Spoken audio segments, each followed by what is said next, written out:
Good afternoon. Welcome to the Midday Mull for Monday, the 7th of June.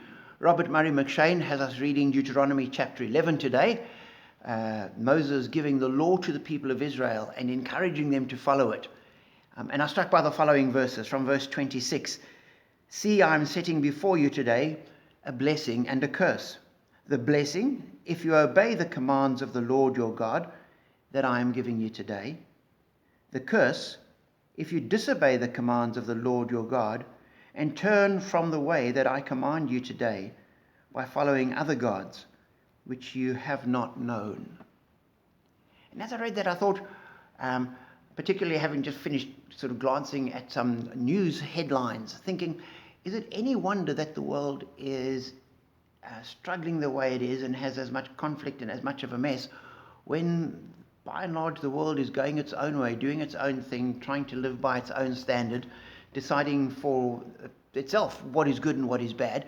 It really is a case of finding other gods to follow and letting other gods determine what is right and wrong and what we should and shouldn't do.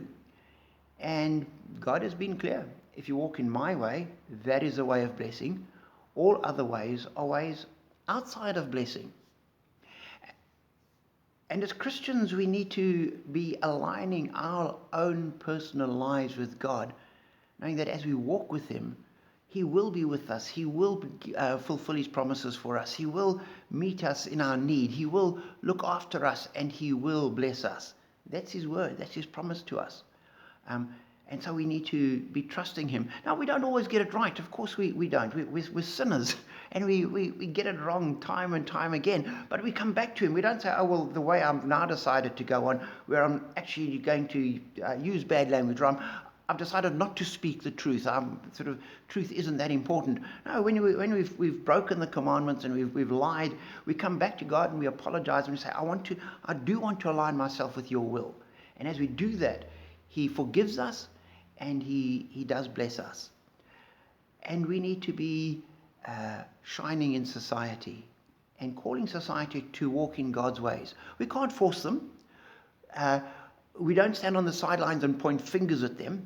We really need to be an example that people look at Christians and they look at the church and say, what you've got, we want.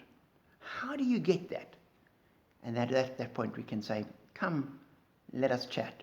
And we can tell them about this God who promises us a blessing or a curse. A blessing if we walk in His way. So be encouraged to keep walking in His way and turn back to His way when you walk out of it, and keep trusting in Him. He is a loving, gracious, compassionate, forgiving God who keeps His word. And if we're walking with Him, He will bless us. Be encouraged as you do that.